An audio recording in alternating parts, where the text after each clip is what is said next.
सो topic का नाम है अर्थ मैग्नेटिज्म, ठीक है, क्लास 12th,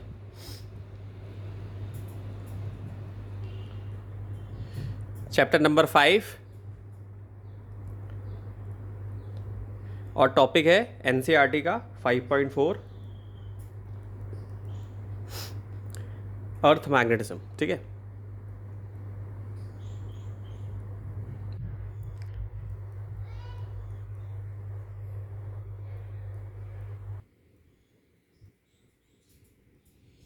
तो याद करो, सबसे पहला जब चैप्टर मैंने तुम्हें बताया था तो मैंने तुम्हें उसमें बताया था कि all things are made up of atom, ठीक।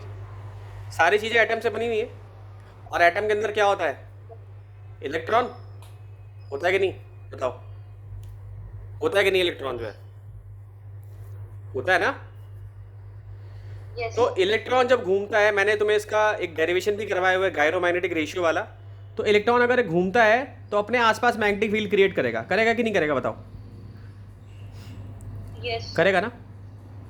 तो ऐसे ही अर्थ भी तो एटम से बनी हुई है, क्योंकि एटम से चाहे लिविंग हो चाहे नॉन लिविंग, बड़ी अजीब बात है, लिविंग और नॉन लिविंग दोनों ही एटम से बने हुए हैं, ठीक।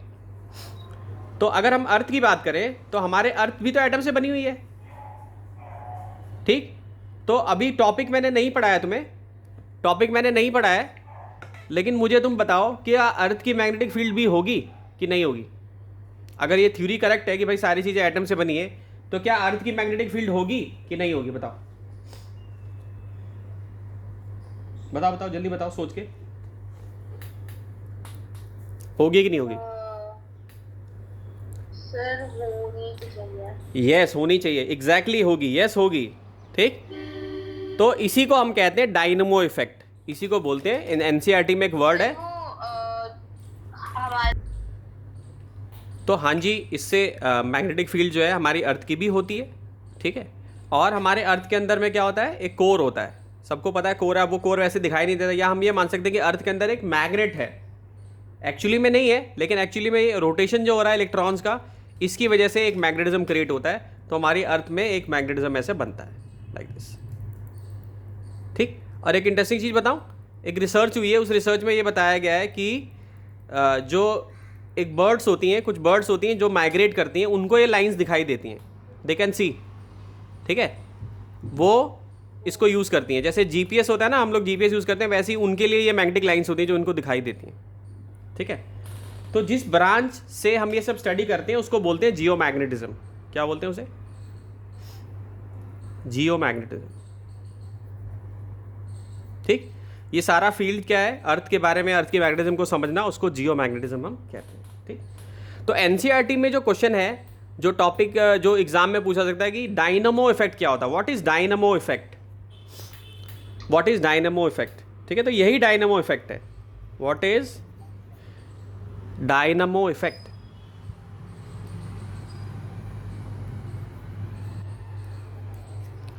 ठीक। सो द मैग्नेटिक फील्ड किसकी वजह से अराइज हो रही है? Due to the electric currents produce by convective motion. So magnetic field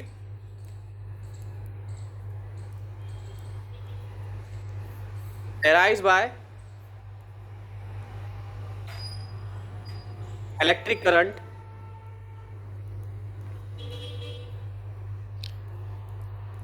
यानी मोशन ऑफ इलेक्ट्रॉन, कहां पे? अर्थ के कोर में,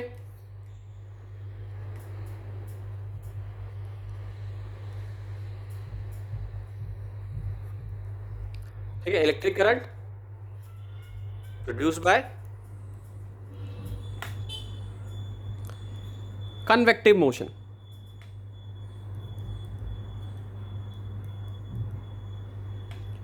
of metallic fluids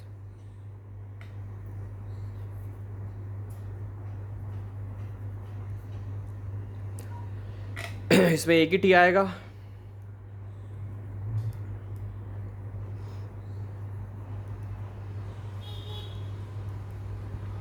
metallic fluids,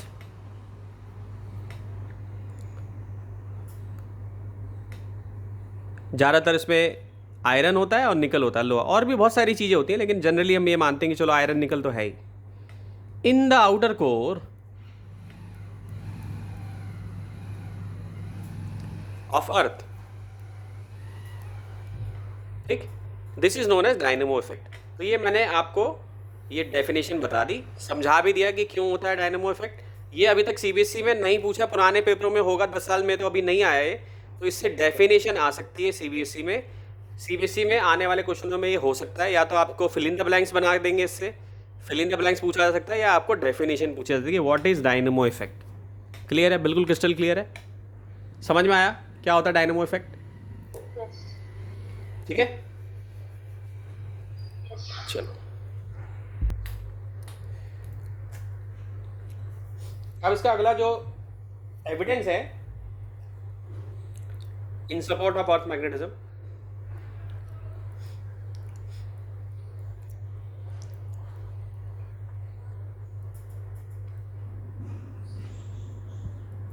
पहला एविडेंस क्या है? आप कोई भी एक मैग्नेटिक नीडल लोगे, जैसे मान लो मैंने ले लिया मैग्नेटिक नीडल, इसको रोटेट कराओगे आप, ठीक है, ये मैग्नेटिक नीडल होगी,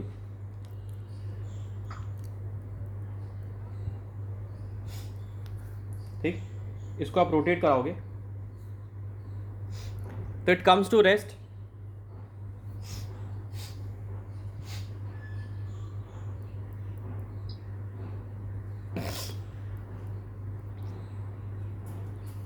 roughly north south direction,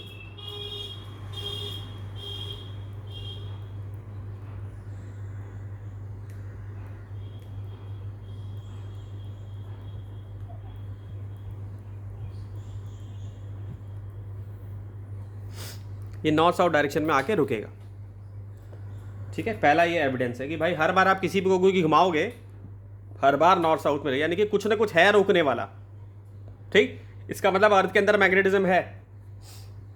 दूसरा, Yes. एक लोहे की रॉड को अगर आप जमीन में गाड़ दोगे तो आप कुछ सालों के बाद उसको देखोगे तो वो वीकली मैग्नेटाइज हो जाएगा, बिकम्स वीक मैग्नेट, एक वीक मैग्नेट बन जाएगा, उसके अंदर चुंबकीय कैरेक्टरिस्टिक आ जाएंगे, यानी उसके अंदर मैग्नेटिज्म डेवलप हो जाएगा, ठीक। तो ये कौन कर रहा है? अर्थ ही कर रही है ना, तो ये सेकंड एविडेंस है। So an iron Yes. Sir. Bar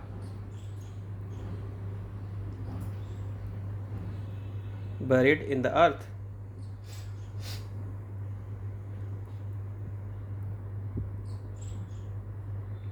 becomes weak magnet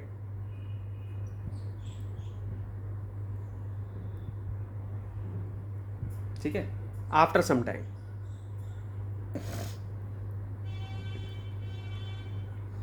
ठीक है, becomes weak magnet after some time. So the magnetization is induced by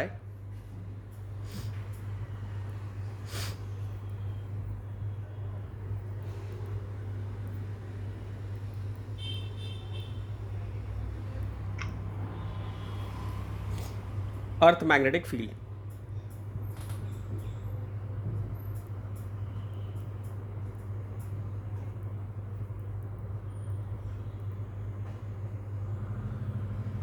ठीक है, ये और तीसरा एविडेंस क्या है? न्यूट्रल पॉइंट्स भी होते हैं। अब आपने पढ़ा है कि भाई नॉर्थ है, ये साउथ है, तो नॉर्थ और साउथ में क्या होगा? अट्रैक्शन होगा। छोटी क्लासेस से पढ़ते आ रहे हो, 7th क्लास से। नॉर्थ है तो नॉर्थ में क्या है भाई? नॉर्थ और नॉर्थ है तो क्या है? रिपल्शन है। साउथ है तो साउथ है क्या है? रिपल्शन है, ठीक है। तो ऐसे ही कभी ऐसा भी होगा कि कोई एक ऐसा पॉइंट बनेगा जहां पे नेट फोर्स 0 हो जाएगी और जो मैग्नेटिक फील्ड है कैंसिल हो जाएगी। मान लो इस पॉइंट पे क्या होगा? मैग्नेटिक फील्ड कैंसिल हो जाएगी।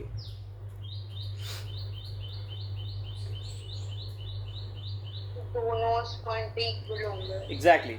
तो तीसरा क्या है? अगर ये भी है यानी कि मैग्नेट है, तो ये तीसरा एविडेंस है,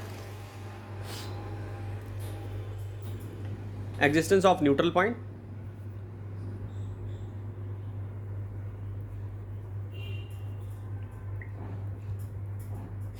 नियर अ बार मैग्नेट।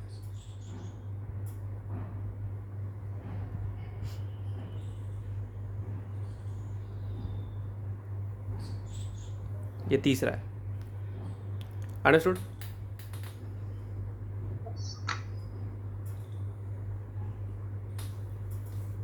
इसको लिख लो। तो सम डेफिनेशन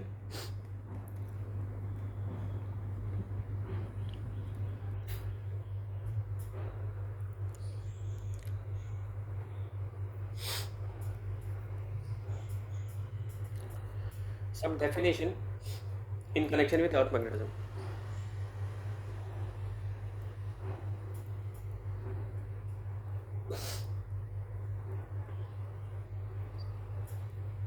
इनमें से एक एक नंबर का क्वेश्चन जो है बोर्ड में पूछा जा सकता है। तो डेफिनेशन से पहले मैं एक डायग्राम बनाना चाहता हूँ। ये हमारी सपोज करो अर्थ है। कहाँ चला गया?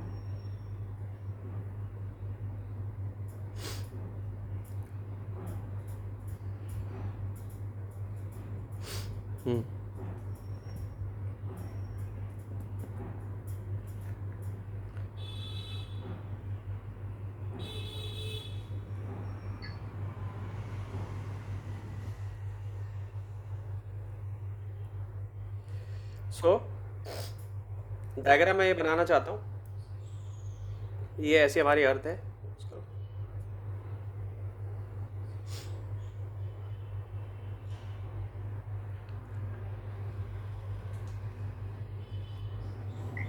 ये हमारी अर्थ है और बीच से अगर इसे कट करूँगा ना मैं, तो ये रेड वाली लाइन जो है ना, इसको मैग्नेटिक इक्वेटर बोलते हैं। इसको क्या बोलते हैं? रेड वाली लाइन है, इसको हम क्या बोलेंगे? ये पहले डायग्राम समझ लोगी ना तो डेफिनेशन भी समझ लोगी। तो ये मैग्नेटिक इक्वेटर हो गई, यानी ऐसी लाइन जो अर्थ को दो टुकड़ों में काट दे उसको मैग्नेटिक इक्वेटर हम कहते हैं। ठीक, अब अर्थ के अंदर हमने क्या विजुलाइज करना है कि भाई एक मैग्नेट है ऑलरेडी। ये मैग्नेट बना दी मैंने।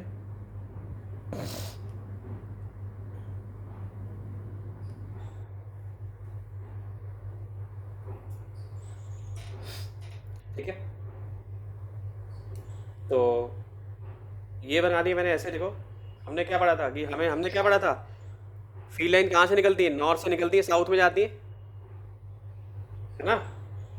नॉर्थ से निकलती है, साउथ में जाती है। पढ़ा था हमने पहले, 10th क्लास में भी पढ़ लिया होगा। तो यहाँ से देखो निकल रही हैं और यहाँ की तरफ आ रही हैं लाइक दिस, यानी कि ये नॉर्थ हो गया अंदर, ये साउथ हो गया तुम्हारा। हुआ कि नहीं? तो ये तुम्हारा क्या है? Yes sir. अर्थ का नॉर्थ और साउथ हो गया तुम्हारा। ठीक, तो इसको मैं ऐसे सीधी लाइन बना देता हूँ और इसको लिख देता हूँ यहाँ से। अब यहाँ से कहीं ना कहीं से फील्ड लाइन्स आ रही है, तो मैं इसको बोल देता हूँ अर्थ मैग्नेटिक साउथ पोल। इसको क्या बोल देता हूँ?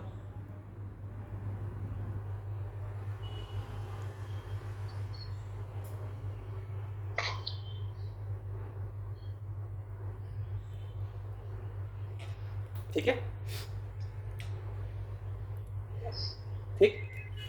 और अर्थ रोटेट कर रही है, थोड़ा सा हल्का सा इसका रोटेशन मैं इसको कलर पेन से बना देता हूँ। सीधी तो ऐसे रोटेट नहीं कर रही, तो हल्का सा थोड़ा सा टिल्टेड रोटेट करती है। और अर्थ की रोटेशन का जो एंगल है ये भी सालों में, कई मिलियन ईयर्स में थोड़ा थोड़ा बदलता जा रहा है। ऐसा रोटेट हो रहा है। ठीक, ये ऐसे रोटेट कर रही है। तो ये इसे क्या बोलेंगे हम? Geographic axis of rotation. Diagram समझ में आ गया ना, तो डेफिनेशन अपने आप याद रहेगी। ठीक है, एक्सिस ऑफ रोटेशन। क्लियर है? तो ये अर्थ का मैग्नेटिक साउथ पोल है और इसी तरीके से ये अर्थ का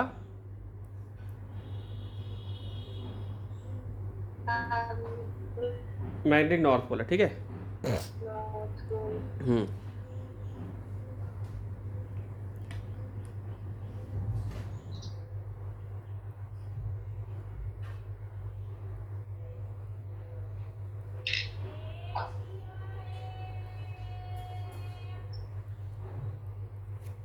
ठीक है। एक अर्थ का मैग्नेटिक साउथ पोल है और एक अर्थ का मैग्नेटिक नॉर्थ पोल है। तो इसको हमने जैसे जियोग्राफिक एक्सिस रोटेशन बोला है, तो यहाँ पे हम इसको क्या बोलेंगे? Geographic south north pole. तो थोड़ा यहाँ पे उल्टा होता है चीज़, इसको जियोग्राफिक नॉर्थ पोल बोलेंगे, यानी एक्चुअली में यहाँ पे क्या है? नॉर्थ पोल है। यहाँ पे ये नॉर्थ है हमारा, यही मानते हैं ना हमने। हमारे साइन कन्वेंशन क्या है कि भाई हमें इधर नॉर्थ मानना है, इधर साउथ मानना है। इधर हमें वेस्ट मानना है, इधर ईस्ट मानना है।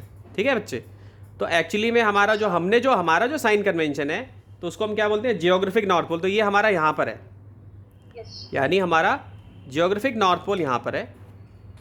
ठीक है, ध्यान से समझना, बहुत इजी है, आ जाएगा समझ में। थोड़ा विजुलाइजेशन करने में दिक्कत होती है, लेकिन आप एनिमेशन वगैरह देखकर इसको समझ सकते हो। तो क्या हो जाएगा, जियोग्राफिक, ये नॉर्थ हो गया। ठीक है, लेकिन अर्थ का मैग्नेटिक साउथ पोल इस तरफ है। ओके,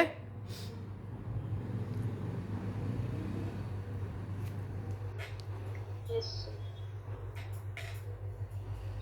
तो ये हो गया तुम्हारा जियोग्राफिक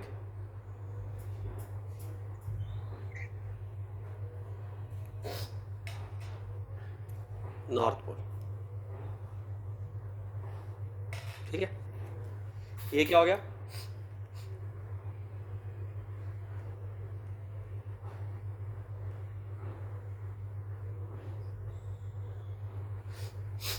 साउथ पोल हो गया। समझ में आया?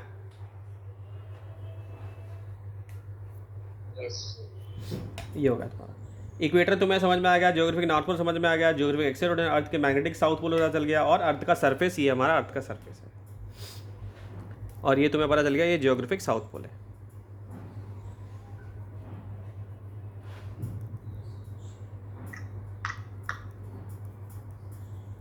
ठीक है,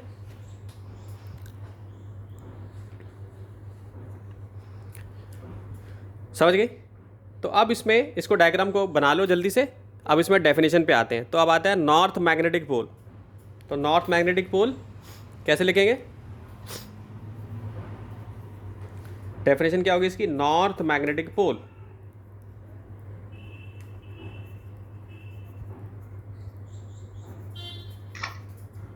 ठीक। So the pole near the geographic north pole of the earth is called,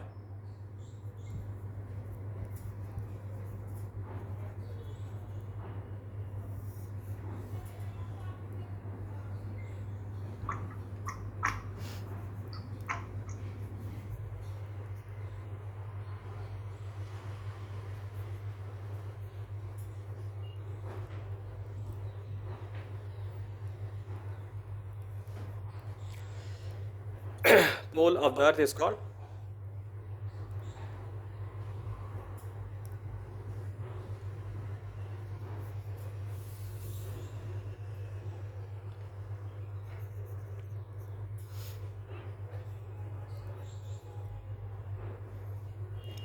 the north magnetic pole।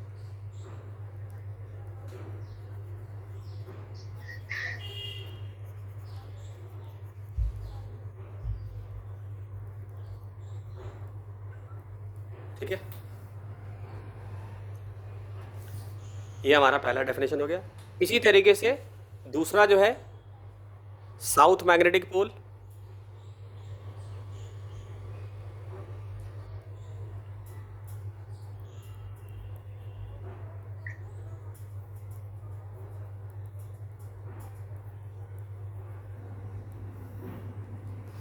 ठीक है। तो साउथ मैग्नेटिक पोल क्या है, pole near the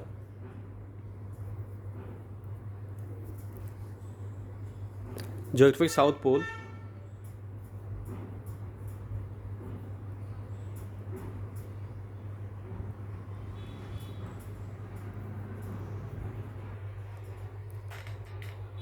pole near the geographic south pole is called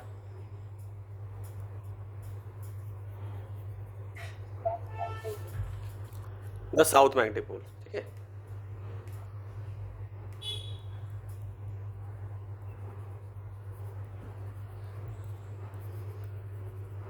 clear है? अब confusion तुम्हें नहीं होनी चाहिए कि तुम अगर देखो, तुम बोलो कि सर यहाँ तो लाइन ऐसे जा रही है तो इधर क्या होना चाहिए, क्योंकि मैंने तुम्हें क्या बताया कि जो हमारा जो कन्वेंशन है, जो हम इंसानों ने माना हुआ है कि हमने बोला भाई ये हमारा नॉर्थ पोल है, लेकिन उस जगह पे अगर हम नीचे देखेंगे, अर्थ के अंदर देखेंगे, तो वहाँ मैग्नेटिज्म का साउथ पोल है। ठीक है, तो एक साइन कन्वेंशन हमें लेना पड़ता है हमें। ठीक है, ठीक, तो साइन कन्वेंशन हमें लेना था। इन रियलिटी क्या है कि north magnetic pole behaves like a south pole of a bar magnet inside the earth.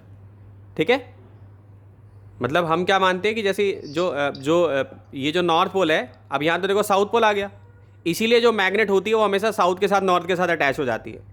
ठीक है, तो ये कन्फ्यूजन मत रखना अपने माइंड में। ओ, इसीलिए मैग्नेट हमेशा साउथ वाली नॉर्थ की तरफ आके यहाँ रुक जाती है। क्यों? क्योंकि अंदर साउथ पोल होता है, यहाँ नॉर्थ है तो साउथ पोल हो जाएगा।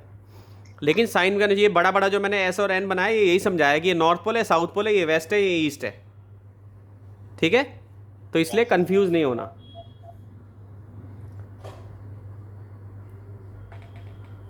ठीक है, सिंपल है। अब आते हैं एक और डायग्राम जो कि तुम्हें एक्सप्लेन करेगा।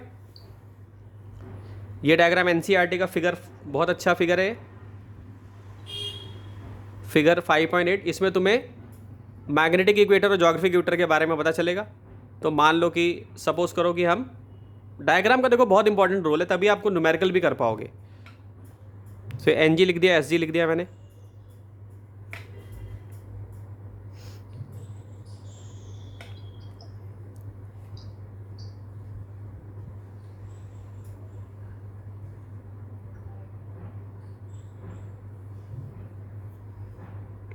ठीक, तो यहाँ से एक लाइन खींचता हूँ।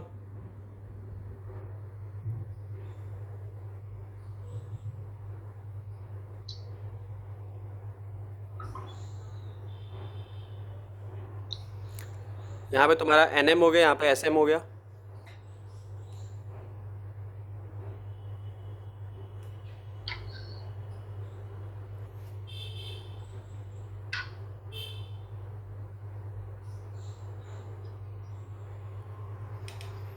तो ये जो है इसको अलग कलर्ड पेन से बनाता हूँ।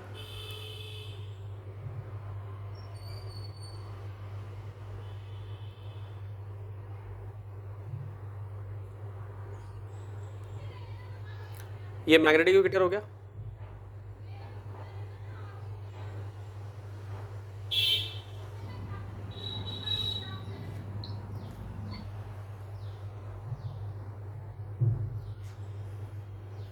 ठीक, और ये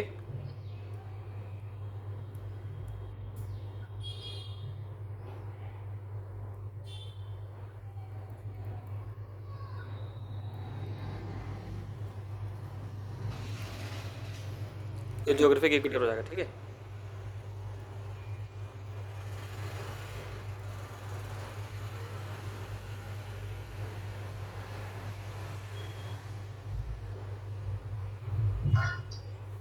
ठीक है, ये तुम्हारा हो गया। क्लियर? अब एक और डायग्राम बनाना है तुम्हें,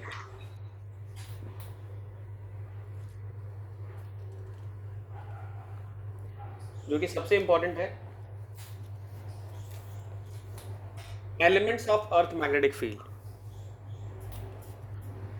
elements of earth magnetic field.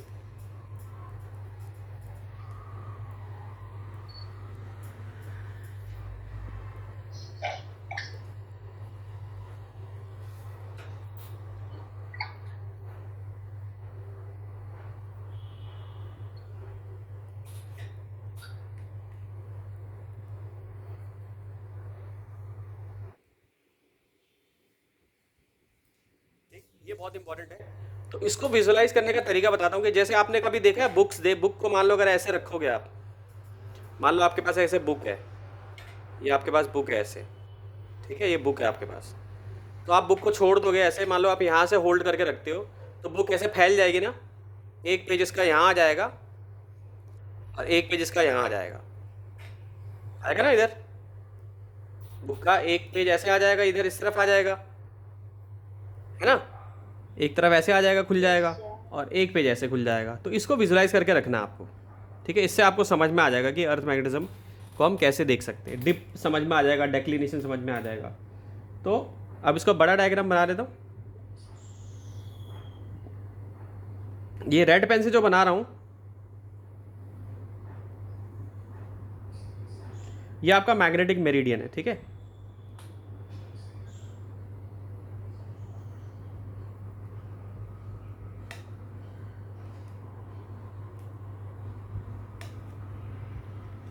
ठीक, और ये जो है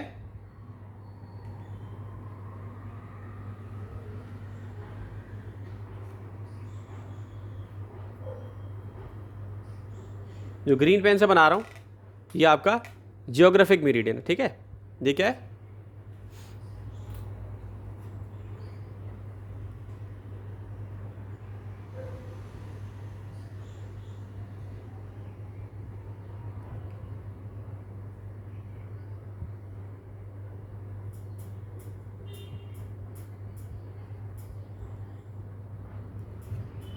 ठीक है,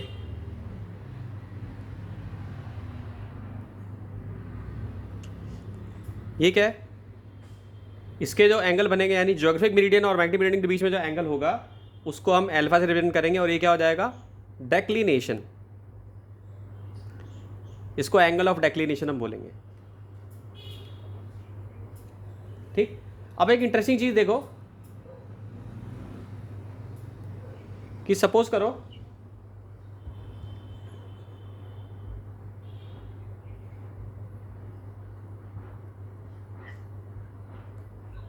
ये हमने लगाया हुआ, ठीक है, और आपने क्या किया, एक मैग्नेटिक नीडल को घुमा दिया आपने उसको खूब घुमाया। घुमाने के बाद वो जहाँ पे रेस्ट पे आएगा तो इस तरीके से इसका कॉम्पोनेंट यहाँ जाएगा, ठीक है। थोड़ा बहुत एग्जैक्ट डायग्राम नहीं बना लेकिन आप समझ सकते हो। तो ये आपकी अर्थ की मैग्नेटिक फील्ड हो गई, और इसके रेड वाले में और इसमें जो एंगल बना that is your dip angle. ये क्या बनेगा? ये डिप एंगल बनेगा, ठीक है। ये क्या बनेगा? ये डिप एंगल हो गया। तो अगर यहाँ पे मान लो डिप एंगल को मैं बी डेल्टा से रिप्रेजेंट करता हूँ तो यहाँ पे क्या हो जाएगा? बी कॉस डेल्टा, ये बी हॉरिजॉन्टल कंपोनेंट इसको लिख लूँगा मैं, और बी एच को क्या लिखूँगा मैं? B cos delta. समझ में आ रहा है क्यों कॉस डेल्टा लिखा? और ये वर्टिकल कंपोनेंट लिख लूँगा मैं, और ये क्या लिखूँगा? B sine delta. So this delta is your angle of dip, ठीक है, एंगल ऑफ डिप। और ये किसके इसके बीच में होता है? हॉरिजॉन्टल कंपोनेंट के और अर्थ की जो मैग्नेटिक फील्ड है, ठीक है। ये इसका नॉर्थ है यहाँ पे और ये साउथ है। तो आप एक निडल को घुमाओगे, गोल गोल घुमाओगे आप उसको, और जब वो रेस्ट पे आएगा तो आप इसको ऐसे लिख सकते हो। तो बी एच क्या हो जाएगा? बी कॉस डेल्टा हो जाएगा, और बी वी क्या हो जाएगा?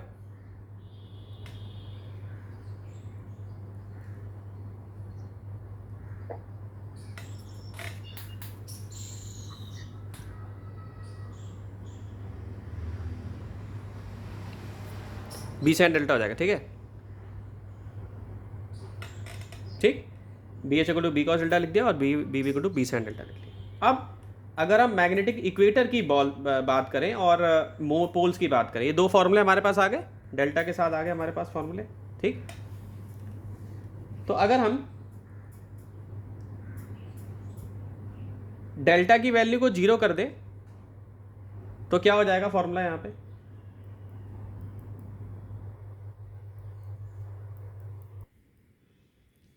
Angle of dip. इसको रटने की जरूरत नहीं है, बस आपको ये डायग्राम पता होना चाहिए और ये पता होना चाहिए कि ये क्या है। तो बी एच इक्वल टू क्या हो गया? बी कॉस 0 डिग्री हो गया। तो यानी कि अगर एंगल ऑफ डिप 0 होगा तो जो हॉरिजॉन्टल कंपोनेंट होगा वो अर्थ की मैग्नेटिक फील्ड के इक्वल होगा। ये आइडिया आपको न्यूमेरिकल में काम आएगा। क्या माइनस? क्या माइनस? क्या? तो इससे ये आपका न्यूमेरिकल में काम आएगा कि जो हॉरिजॉन्टल कंपोनेंट है वो बी के इक्वल हो जाएगा, ठीक है, समझे? सो बी एच किसके इक्वल हो जाएगा? बी के इक्वल हो जाएगा। अंडरस्टूड?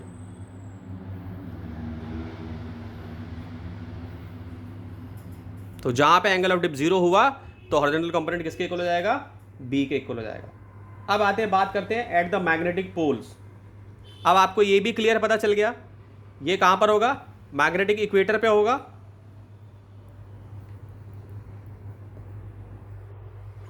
और मैग्नेटिक इक्वेटर क्या है? सबसे पहले स्टार्टिंग में ही बता दिया मैंने, ये मैग्नेटिक इक्वेटर है। ये जो लाइन जा रही है रेड पेन से जो है, ठीक है। तो अब आप विजुअलाइज कर सकते हो कि क्या सिचुएशन हो रही होगी। ये जो जा रहा है, ठीक है, ये लाइन, और ये वाली जो लाइन है, यहां से जो जा रही है, ये पोल्स है। तो इक्वेटर पे डेल्टा जो होगा यानी डिप एंगल जो होगा वो 0 डिग्री होगा, ठीक। और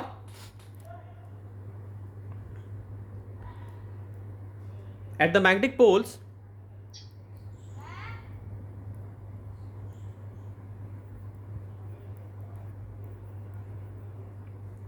ठीक, मैग्नेटिक पोल्स में क्या होगा भाई, अब पोल्स में अगर आप देखो जब यहाँ पे आपका डेल्टा 0 डिग्री हो रहा है तो यहाँ पे क्या होगा, इस तरह की सिचुएशन बनेगी,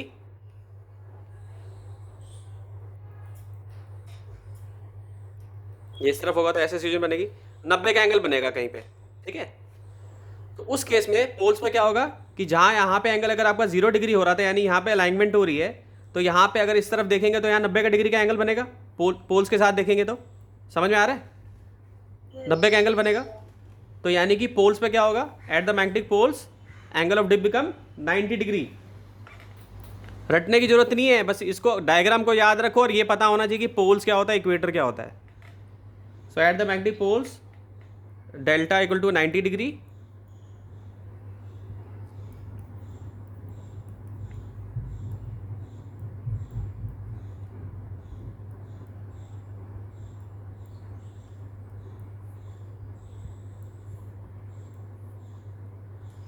B H equal to B cos 90 degree हो जाएगा इक्वल टू 0। अंडरस्टूड। तो यानी कि यहाँ पे जो हॉरिजॉन्टल कंपोनेंट होगा वो 0 हो जाएगा। क्लियर है कि नहीं, क्लियर है कि नहीं बच्चे, क्लियर है बिल्कुल। Yes sir. लिख लो उसको। अब इस टॉपिक से क्वेश्चन कैसे आएंगे, क्वेश्चन कैसे आएगा, जैसे एक छोटा क्वेश्चन पूछता हूँ जो 1 नंबर में ऑल इंडिया 2011 में आया हुआ है सीबीएसई में, ठीक है, सीबीएसई में ऑलरेडी पूछा जा चुका है, इसका आंसर तुम बताओगी, इससे पता चल जाएगा मुझे कितना समझ में आया। क्वेश्चन है where on the surface of earth is the angle of dip 90 degree. Question है where on the surface of earth, on the surface of earth is the angle dip 90 degree. कहाँ होता है भाई, बताओ आंसर। डिप यानी कि ये is 90 degree कहाँ होता है, बताओ। सर नल पॉइंट्स पे। नल पॉइंट्स पे, अभी तो यहाँ पे बताया कि एंगल ऑफ डिप 90 डिग्री जो पोल्स पे, पोल्स पे होता है ना। पोल्स वही सर, मतलब जहाँ पे मैग्नेट का जो फील्ड है वो इक्वल है दोनों पोल्स पे। हाँ, तो एट नॉर्थ और साउथ पोल पे क्या हो जाएगा, ये इक्वल हो जाएगा, ठीक। इसी सवाल को अगर चेंज कर दूं और मैं इसको पूछूं इसी सेम क्वेश्चन को कि यस सर।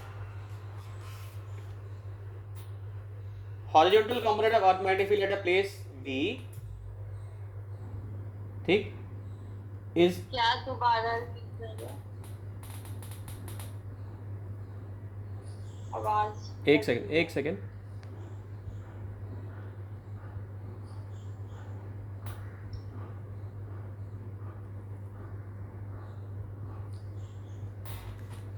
हम्म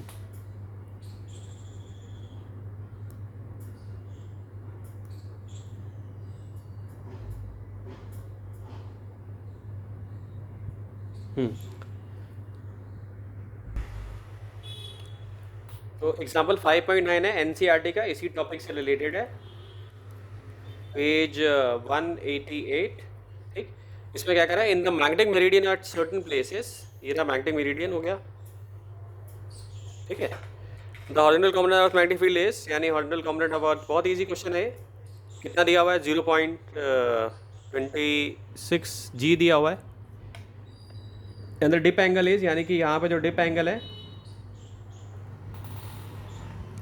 वो कितना है, 60 डिग्री, ठीक। तो आपको बी बताना है, फटाफट बताओ कौन सा फॉर्मूला लगाओगी, आपको बी निकालना है, कौन सा फॉर्मूला यूज होगा बताओ जल्दी से। Sir B cos delta. या बी कर लो उसको। बताओ कितना आंसर होगा। बी की वैल्यू निकालो।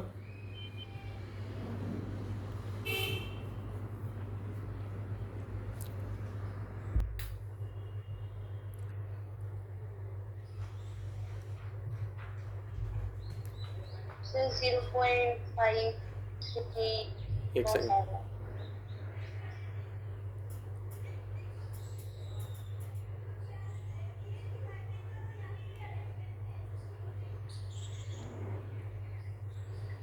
ये आ जाएगा।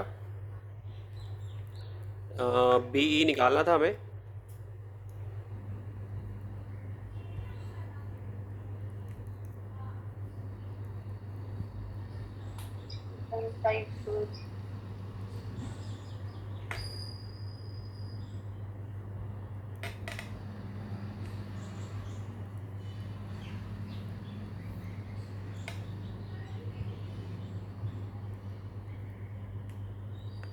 ये दे रखा है,